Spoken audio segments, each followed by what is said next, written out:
Assalamualaikum warahmatullahi wabarakatuh. Alhamdulillahilladzi hadana lihadza wa ma kunna linahtadiya laula an hadanallah. Asyhadu an la ilaha illallah wahdahu la syarikalah wa asyhadu anna sayyidana wa maulana Muhammadan abduhu wa rasuluhu la nabiyya ba'dah. Allahumma fassalli wa sallim wa zid wa karrim ala hadzal nabiyyil karim Sayyidina wa habibina wa syafi'ina wa qurrati a'yunina wa maulana Muhammadin wa ala alihi wa sahbihi ajma'in. Amma ba'd. Subhanaka la ilma lana illa ma 'allamtana innaka antal alimul hakim. Qala rabbi shrah li sadri wa yassir li amri wahlul 'uqdatam min lisani yafqahu qawli. Amma ba'd. Fadilatus sa'adah wal karamah yang sama-sama kami muliakan Ayahanda Dr. Kiai Haji Nur Muhammad Iskandar SK mata'anallahu bituli hayatih, jamaah, para pemirsa Mari TV dan juga netizen dimanapun Anda berada. Kembali di acara Kultum bersama saya Ustadz Hasan atau yang disingkat dengan UHAS. Sekarang itu lagi ngetren nama disingkat-singkat. Ada Ustadz Abdul Somad namanya UAS, Ustadz Solmed panjangannya Soleh Mahmud, Ustadz Hasan UHAS. Mudah-mudahan menjadi berkah. Berbicara fenomena yang baru ini terjadi, ada sebuah kejadian yang memilukan sekaligus memalukan. Ada insiden tragedi yang sungguh di luar prediksi kita. Guru kita, seorang ulama penghafal Quran yang bernama Syekh Ali Jaber, mendapatkan perlakuan yang tidak menyenangkan, bahkan yang menyakitkan. Beliau ketika berceramah di salah satu masjid di daerah Lampung dianiaya, bahkan dibacok oleh seorang yang tidak dikenal dan tidak bertanggung jawab. Bahkan harus sampai dijahit beberapa jahitan tangan kanannya karena terkena sabetan golok dari orang yang tidak bertanggung jawab itu.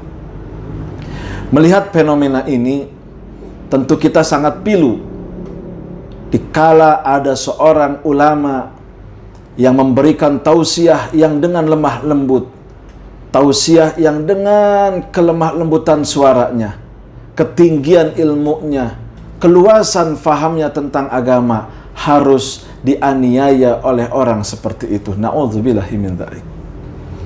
Artinya ini adalah sebuah perbuatan dosa yang nanti akan diminta pertanggungjawaban oleh Allah Subhanahu wa ta'ala. Perbuatan dosa yang tidak hanya harus beristighfar kepada Allah, tapi meminta maaf kepada orang yang bersangkutan. Sebab apa? Manusia yang beriman siapapun itu, maka ketika berbuat menyakiti orang lain, berbuat kezaliman orang lain, maka dia harus meminta maaf sebelum Allah maafkan dosa itu. Beristighfar kepada Allah ketika kita mempunyai dosa kepada manusia, maka tidak akan diterima sebelum kita meminta maaf kepada orang yang pernah kita sakiti.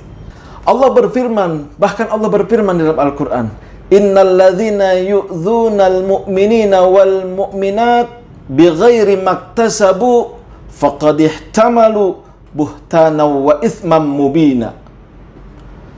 Sesungguhnya orang-orang yang menyakiti orang mukmin, perempuan dan laki-laki, yang orang mukmin itu tidak berbuat kesalahan, maka nanti dia akan menanggung sebuah tanggung jawab dan dosa yang sangat besar di hadapan Allah Subhanahu wa ta'ala. Allah tidak akan memaafkan dosa itu sebelum dia memohon maaf dan meminta maaf kepada orang yang bersangkutan. Maka ketika ada seseorang yang ingin menyakiti, berfikirlah lebih lanjut.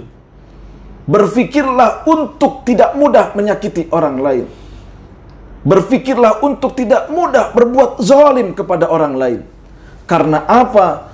Dosanya akan jauh lebih hebat dari dosa orang-orang yang kepada Allah Subhanahu wa ta'ala. Hak adami tidak akan pernah terselesaikan tanpa adanya permohonan maaf kepada orang yang dia sakiti, orang yang bersangkutan dengan dia. Bahkan manusia oleh baginda Nabi diperintahkan jangan sampai menyakiti satu lalat pun di atas muka bumi ini.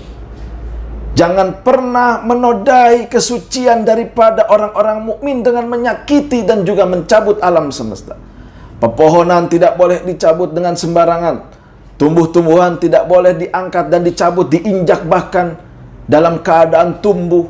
Sebab itu akan merusak dari tanaman tersebut. Rasul sampai melarang untuk merusak. Apalagi kepada manusia yang jelas-jelas memiliki perasaan, memiliki hati untuk tidak disakiti. Makanya ketika ada orang yang ingin berbuat jahat, ada orang yang ingin berbuat zalim, ada orang yang ingin menyakiti hati orang lain, maka pikirkanlah terlebih dahulu dosanya itu sangat lebih besar dari dosa-dosa kepada Allah Subhanahu wa ta'ala. Rasul telah mengajak kepada kita, telah mengajak kepada seluruh umat manusia, irhamu man fil ard yarhamukum man fis sama'i wal ard. Kasih sayangilah orang-orang yang ada di bumi, maka seluruh makhluk, seluruh ciptaan Allah yang ada di langit dan di bumi akan meminta rahmat kepada Allah untuk orang itu, akan menyayangi orang itu dengan kasih sayang yang tulus dan ikhlas. Jangan pernah berbuat zalim kepada siapapun, terlebih kepada seorang ulama, terlebih kepada orang-orang yang alim, terlebih mereka yang bisa membimbing kita untuk menuju jalan Allah dan mendapatkan ridha Allah Subhanahu wa ta'ala. Kita boleh mempunyai rasa benci, tapi jangan pernah ditimbulkan kebencian itu dengan sikap menyakiti orang yang kita benci. Jadilah orang pemaaf dari kesalahan orang lain. Jadilah orang yang membersihkan hati dari kebencian kepada orang lain. Jagalah hati dengan sesuatu agar tidak menjadi kotor dan bisa membuat diri kita dianggap kotor oleh Allah Subhanahu wa ta'ala. Maka siapapun kita, apapun jabatan kita, jadilah berkasih sayang kepada sesama manusia, kasih sayang kepada sesama ciptaan Allah, kasih sayang terlebih kepada orang-orang alim yang memberikan kita ilmu.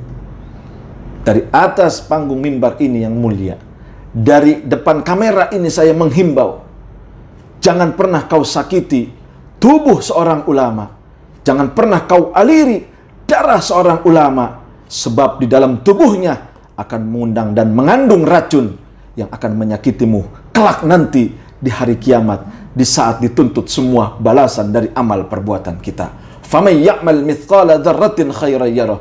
Siapapun orang yang berbuat kebaikan akan diberikan oleh Allah balasan, dan orang yang berbuat kejelekan pun akan diberikan balasan oleh Allah Subhanahu wa ta'ala. Mudah-mudahan kita semua terhindar dari perbuatan-perbuatan yang menyakiti orang lain, dari perbuatan-perbuatan yang akan melukai orang lain, dan kita selalu menjaga hati ini untuk senantiasa bersih, untuk senantiasa menjadi orang-orang yang pemaaf, untuk menjadi orang-orang yang penuh cinta. Tebarkanlah cinta dengan hati, dengan lapang dada, dan dengan keikhlasan kita. Agar apa? Agar kita dicintai oleh makhluk yang ada di langit dan ada di bumi. Dan mudah-mudahan kita akan berjalan di atas muka bumi ini, akan hidup di atas muka bumi ini dengan saling mencintai, agar terjadi saling asah, saling asih, saling asuh, dan terciptalah dunia yang aman, nyaman, dan sejahtera. Terima kasih. Wassalamualaikum warahmatullahi wabarakatuh.